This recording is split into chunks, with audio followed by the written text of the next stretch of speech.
উজান থেকে নেমে আসা পাহাড়ি ঢল ও কয়েকদিনের টানা বৃষ্টির ফলে কুড়িগ্রাম, জামালপুর সহ দেশের বিভিন্ন স্থানের নদ নদীর পানি আজও বিপদসীমার উপর দিয়ে প্রবাহিত হচ্ছে।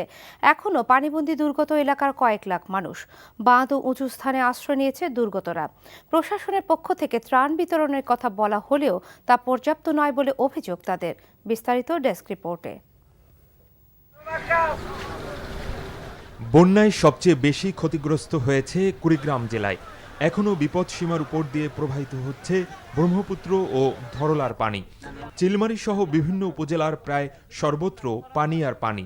এক সপ্তাহ ধরে বন্ধ রয়েছে এ জেলার 2 শতাধিক শিক্ষা প্রতিষ্ঠান। বানভাসী 6 লক্ষাধিক মানুষ। মানবেতর জীবনযাপন তাদের। খাওয়ার অসুবিধে, তারপরে পানি অসুবিধে, বাথরুমের অসুবিধে, বিভিন্ন সাইডে অসুবিধা। ইনকাম নাই, চতুর্পায়ে পানি, ব্যবসা বাণিজ্য নেই, কামলাও চলে না। ক্ষতিগ্রস্তর দিক থেকে কুড়িগ্রামের পরেই রয়েছে জামালপুর জেলা। বিপদসীমার উপর দিয়ে প্রবাহিত হচ্ছে যমুনার পানি। অব্যাহত অন্যান্য নদীর পানি বৃদ্ধিও। পানিবন্দী 7 উপজেলার লাখো মানুষ।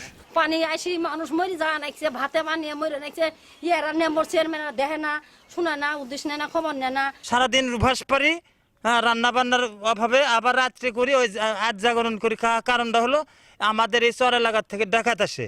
মেলান্দহ উপজেলার রেল লাইনে পানি উঠে শুক্রবার রাত থেকে জামালপুর দেওয়ানগঞ্জ রুটে ট্রেন চলাচল বন্ধ হয়ে যায়।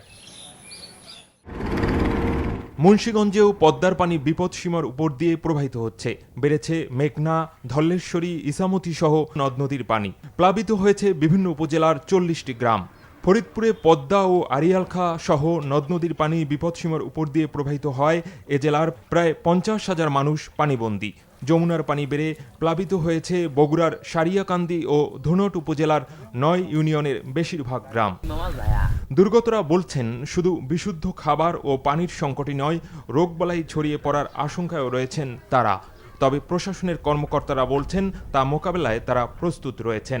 শওকত করিম, NTV নিউজ ডেস্ক।